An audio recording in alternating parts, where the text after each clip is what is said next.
Ngayon ka lang. Nancy, si Jimmy, kapatid ko. Hello. Saan ka galing? Nandito ako kanina umaga, kuya. Pero nagpunta ako ng Banawe bago magtanghali. Hindi ko naman alam na darating pala kayo. Banawe? Anong ginawa mo sa Banawe? Nagtutourist guide ako doon, kuya. Bigay ng turista, oh. Pati itong sombrero ko. Ba't wala ka sa imong kanina? Sumali ka? Pucha, kuya, hindi ako naniniwala sa ganyan. Pang-turista lang yan.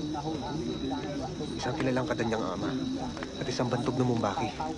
Kailangan lang sa pagpanaw niya. Bakit? Isang manggagamot. Manggagamot? Doktor? Mas pare kay sa doktor, ate. Tulad ni Uncle Ginoldang na isa rin Mombake. Kahit anong karamdaman ng isang tao, ang mga bathala nila ito'y nilalapit para pagalingin ng mga ito. Kinakausap nila mga bathala, inaalayan ng alak at hayop na sila rin ang kumukonsumo. Bagay, paniwala nila yun. Mabuti hindi nagagalit sa yung Uncle Ginoldang mo. Anong nangyayari? May dumarating. Mga kaaway yata.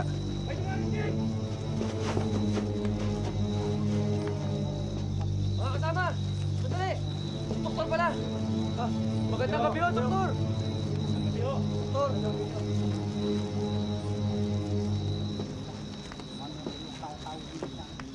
Ikaw pala si Joseph? Dr. Joseph Dumalino nga pala. Kaibigan ako ng iyong ama. Ako pala si Dr. Felix Lorenzo, Doctor to the Body sa Department of Health sa area ito. Narinig kong darating ka. Nakikiramay ako.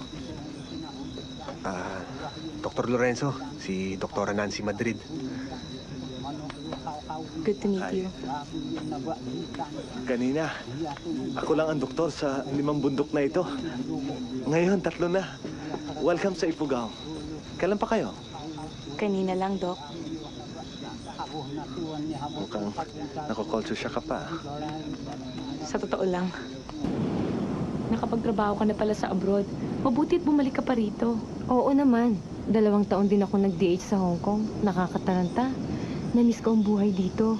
Pero alam mo, magulo na rin ngayon dito. Matagal na yung alita ng ama ni Joseph at ni Ramon Atiwan. Mga taga-alimit. Bata pa sina Joseph noon. Ay nako, sino ba naman ang makapagsasabi na hindi kasalan at alitan ng hahantungan? Kasi noon, napagkasunduan ng 2 angkan na ipakasal sina Joseph at Dolores. Alam mo na, nakagista na namin yun eh. Sino si Dolores? Siya yung pamangkin ni Atiwan. Naku, ang ganda nun. Pero mas maganda ka. Eh ano nangyari? Ba't hindi sila nagkatuluyan? Ewan ko ba? Marahil dahil sa umalis si Joseph para mag-aral ng high school sa Baguio at tumuloy ng Maynila. Kasi nakakuha siya ng... Yung ano ba to? Yung... Scholarship? Oo. Ay nako, hindi ko rin matiyak kung sino ang nagpasimula sa 2 panig. Basta isang araw, nagtalo na lamang ang 2 angkan tungkol sa kanilang patubig sa kanilang bukid. Pati ang kanilang pinugo ay pinagtalunan na rin. Pinugo? Oo, yun yung isang pook na nasa pangangalaga ng isang pamilya. Doon nila kinukuha yung kanilang kahoy na panggatong at saka yung paggawa sa bahay. Magkatabi ang pinugo ni Dangunay at ni Atiwan. At walang katiyakan ang hangganan ng kanilang pinugo. Ayun, umabot sa patayan.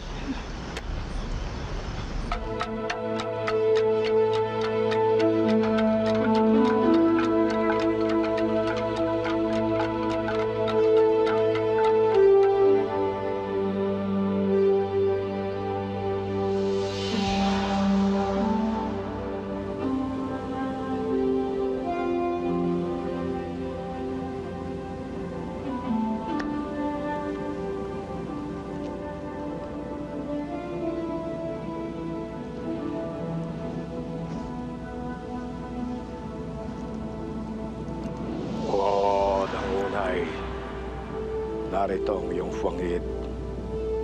Pagsapit ng hating gabi, sadyain mo ang alimit.